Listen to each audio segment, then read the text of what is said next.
పల్నాడు జిల్లాలో స్వచ్ఛ ఆంధ్ర అవార్డులు 2025 కార్యక్రమం ఘనంగా జరిగింది. ఈ సందర్భంగా జిల్లా కలెక్టర్ కృతికా శుక్లా, ఎమ్మెల్యే చదలవాడ అరవింద్ బాబు పాల్గొని పరిశుభ్రత, పారిశుధ్య కార్యక్రమాల్లో అద్భుత కృషి చేసిన వ్యక్తులు, సంస్థలను సత్కరించారు. రాష్ట్ర స్థాయిలో ఉత్తమ స్వచ్ఛతా ఎన్జీఓగా దళిత బహుజన రిసోర్స్ సెంటర్ ఎంపికైనందుకు ప్రత్యేక అభినందనలు తెలిపారు. జిల్లా స్థాయిలో 16 విభాగాల్లో 51 మంది వ్యక్తులు, సంస్థలకు అవార్డులు ప్రదానం చేశారు.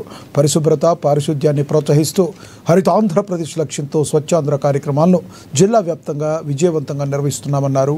వారు పేర్కొన్నారు.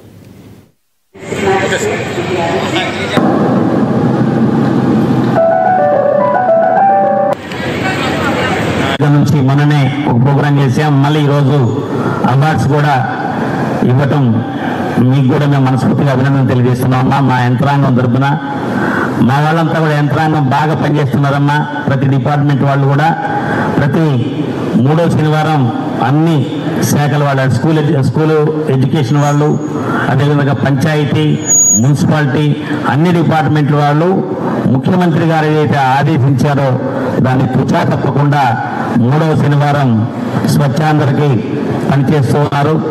కాబట్టి మన వాళ్ళందరూ కూడా ఇదే విధంగా ఏదైతే ఈ రాష్ట్ర ముఖ్యమంత్రి గారు కలలుగన్నారో దానికి అనుగుణంగా భగవంతుడు మనకి ఇచ్చినటువంటి ఉద్యోగాలని సక్రమంగా పేదవారి కోసం మీకు మంచి అవకాశం వచ్చింది కాబట్టి వాటిని సక్రమంగా మీరందరూ చేస్తున్నారు.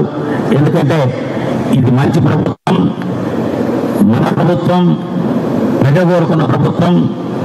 గత 5 సంవత్సరాలు మన గ్రామాల్ని మనం బాగు చేసుకుందాము, మన నర్సాపేట పట్టణాన్ని కాలువలను కానీ రోడ్లు కానీ శుభ్రం చేసుకుందామని చెప్పి దాదాపు 16 నెలలుగా అందరం కూడా కష్టపడ్డారు. ముఖ్యంగా మహిళలు, మహాశక్తి మహిళలు కానీ, వీర మహిళలు, ప్రతి వార్డులో ఉన్న పార్టీ నాయకులు స్వచ్ఛందంగా ముందుకొచ్చారు.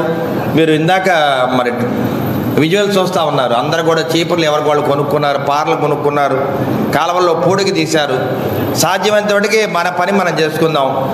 ప్రభుత్వం మీద ఆధారపడకుండా మన పని మనం చేసుకుంటే తప్పనిసరిగా ప్రభుత్వ అధికారులు, దాంతోపాటు ప్రజలు అందరూ కూడా పీపుల్స్ పబ్లిక్ పార్ట్నర్షిప్ అన్నమాట ఇది.